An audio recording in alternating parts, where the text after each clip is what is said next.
Този страхотен оризов крем е любимият на сина ми. А наскоро той ме изненада с молба да го извикам, за да гледа и да се научи да го приготвя и той. А аз реших направо да го заснема, за да може Филия по всяко време да отвори и да прегледа рецептата. За това ще обяснявам като за тинейджър. Сложете в едната тенджера ориза, измийте го под течаща вода, отседете колкото може, добавете водата от рецептата и сложете на котлона да завари. В друга тенджера сипете цялото мляко и оставете на среден огън просто да се затопля, внимавайте да не загаря. Когато ориза започна да кипи, намаляваме котлона, за да може оризът леко къкрайки да попие цялата вода, без да загори дъното. Това отнема 10 минути. След това добавяме на части затопленото мляко и отново разбъркваме ориза.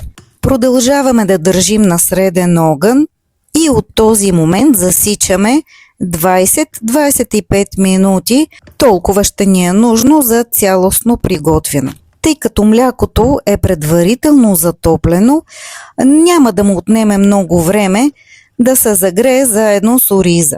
Видяхте как първата част е станала кремообразна, добавям и останалото мляко. А сега идва и тайната на този крем.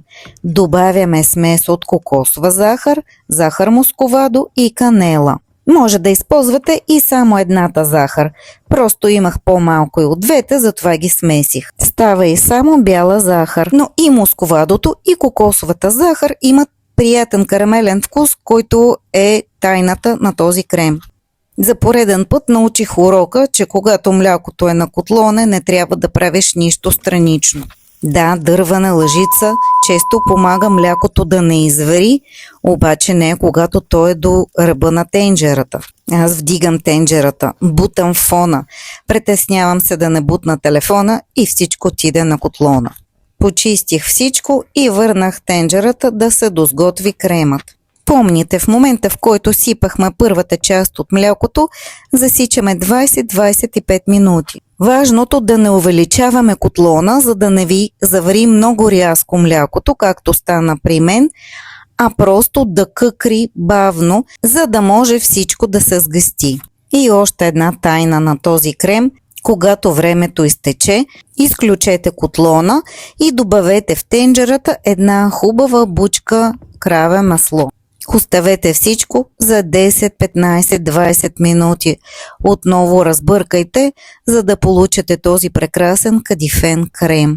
Имайте предвид, че след естиването кремът ще се сгъсти още повече, но съм сигурна, че няма да имате търпение да го опитате още топъл. Познавам доста индивиди, които не харесват канелата. Пропуснете я в рецептата, но да знаете, че много губите. Но имам и още една чудесна рецепта за мляко с ориз без канела. Видяхте колко е лесно да се приготви този крем, само не се разсейвате, моля ви се, за да не ви избяга млякото.